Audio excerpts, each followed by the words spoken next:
Hello दोस्तों, नमस्कार। मैं रजनीश कुशवाहा फिर एक बार आपके साथ। कैसे हैं आप लोग? आशा करता हूँ आप लोग ठीक होंगे।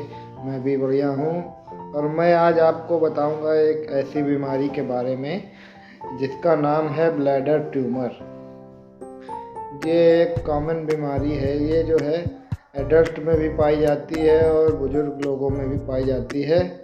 क्या होते हैं इस बीमारी के लक्षण मैं आपको बताऊंगा और कैसे इसका इलाज पूरी तरह कर कर इसे ठीक किया जाता है, कैसे इसका ऑपरेशन करके इलाज किया जाता है और फिर इस पे कैसे जो है आगे प्रॉपर इसके ट्रीटमेंट पर आगे बढ़ा जाता है। हाँ, तो अब मैं आप लोगों को ब्लैडर ट्यूमर की बीमारी में जो लक्षण होते हैं और जिसकी वजह से हमको पता चलता है कि ब्लैडर ट्यूमर है हमारे पेशाब की थैली में या नहीं है, तो मैं इसके लक्षण के बारे में आपको बताऊंगा कि क्या होते हैं इसके लक्षण।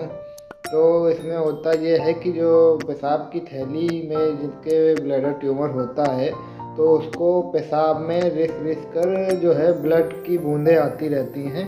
तो जब वो व्यक्ति पेशाब करने जाता है तो उसमें पेशाब के साथ जो है यूरिन में ब्लड मिलकर आता है। उसके यूरिन का कलर लाल होता है। जब भी वो पेशाब करने जाएगा तो उसके जो यूरिन का कलर है वो रेड होता है। जब वो पेशाब करेगा तो उसके यूरिन में लाल जैसा पानी जैसा जो है यूरिन के साथ कलर आएगा और ब्लड निकलने की वजह से उस व्यक्ति की पेशाब भी रुक सकती है, क्योंकि जो ब्लड है वो निकलता है और फिर ब्लड जो है वो पेशाब की थैली में क्लॉट बन जाता है। तो जब क्लॉट बन जाएगा तो वो पेशाब की थैली में क्लॉट जो है वहाँ के लुथड़े की तरीके जम जाता है और वो क्लॉट जो है पेशाब के रास्ते में आके अटक जाता है, जिसकी वजह से जो है पेशेंट की पेशाब रुक सकती है और वो रिटेंशन में जा सकता है।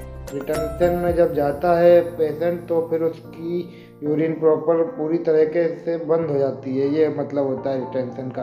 तो ऐसी स्थिति में पेशेंट को किसी हॉस्पिटल में इमरजेंसी में जाके पेशाब की नली डलवानी पड़ती है और उसके द्वारा उसको पेशाब जो है कराई जाती है और पेशाब की नली पे ही उसको रखा जाता है जब तक उसके पेशाब की थैली में जो ब्लैडर ट्यूमर है उसका प्रॉपर इलाज ना किया जाए।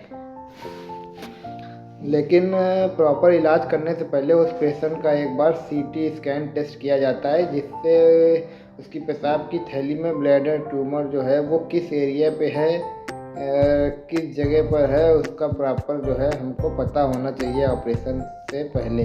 और ऑपरेशन से पहले कुछ डॉक्टर जो है करते हैं और कुछ डॉक्टर नहीं करते हैं। एक दूरबीन की जांच होती है जिसे सिस्टोस्कोपी कहते हैं। तो कुछ लोग सिस्टोस्कोपी द्वारा उसे देख लेते हैं और पेशेंट को कंफर्म कर देते हैं कि हाँ, आपको पेशाब की थैली में ट्यूमर है और आपको इसका ऑपरेशन कराना पड़ेगा। तो ऑपरेशन के लिए क्या करना होता है? ऑपरेशन इसका जो है पेशाब की थैली में एक पतली सी दूरबीन होती है जो यूरेथ्रा के माध्यम से पेशाब की थैली में डाली जाती है और पेशाब की थैली में जिस जिस एरिया पे ब्लैडर ट्यूमर होता है उसको काट के रिसेक्शन करके उसको जो है निकाल दिया जाता है और पेशाब की थैली में ब्लैडर वॉश करके उस ट्यूमर की सफाई कर दी जाती है और उस पेशेंट को नली डाल दी जाती है। जो नली जो है करीब 5 से 7 दिन में पेशाब की जो नली पड़ी होती है वो निकाली जाती है। तो 5-6 दिन बाद जब वो नली निकाली जाती है तो पेशेंट का यूरिन का कलर बिल्कुल साफ हो जाता है। लेकिन अब इसका ये मतलब नहीं है कि आप लोग जो है नली निकालने के बाद ये भूल जाएं कि आपके पेशाब की थैली में एक ट्यूमर था। तो जो सर्जन डॉक्टर जो आपका ऑपरेशन करेगा वो यूरोलॉजिस्ट डॉक्टर होता है। तो आपको ये खुद बताएगा कि आपको अब एवरी 3 मंथ जो है आपको दूरबीन की जांच जो है करानी मस्ट है। वो इसलिए करानी मस्ट है कि वो ये देखना है हमें कि हर 3 महीने पर कि आपकी पेशाब की थैली में दोबारा से ट्यूमर रिकरेंट तो नहीं हो रहा, यानी कि दोबारा तो बन तो नहीं रहा है। तो इसलिए हर 3 महीने पर दूरबीन की एक जांच कराई जाती है। अगर उस दूरबीन की जांच में ट्यूमर नहीं निकलता है तो आप बिल्कुल फ्री हैं। और ये दूरबीन की जांच हर 3-3 महीने पे पहले शुरुआत में की जाती है, फिर उसको 6 महीने या साल भर बढ़ा के कर दिया जाता है और ये करीब 5 साल तक ये जांच करी जाती है। अगर 5 साल में किसी व्यक्ति के थैली में ट्यूमर नहीं बनता है तो कहा जाता है कि उसको आगे भी ब्लैडर ट्यूमर बनने के चांस नहीं होते हैं और ख़त्म हो जाते हैं।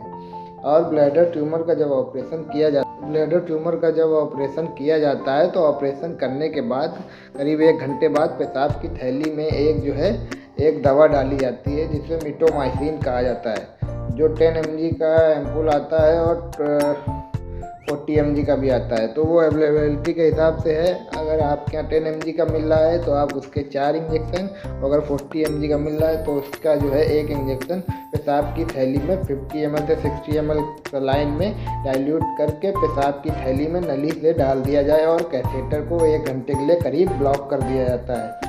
और फिर पेशेंट से ये कहा जाता है कि आप 15-15 मिनट आप अपने बेड पर चारों करवट पे आपको लेटना है। 15 मिनट सीधे लेटना है, 15 मिनट लेफ्ट लेटना है, 15 मिनट राइट लेटना है और 15 मिनट वो पेट के बल लेटना है, ताकि जो वो दवा है वो आपकी पेशाब की थैली में चारों तरफ अपना काम कर ले।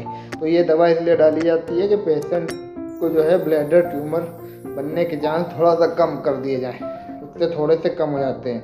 जिस ऑपरेटिव जगह है उस पर वो दवा पूरा वर्क कर देती है अपना।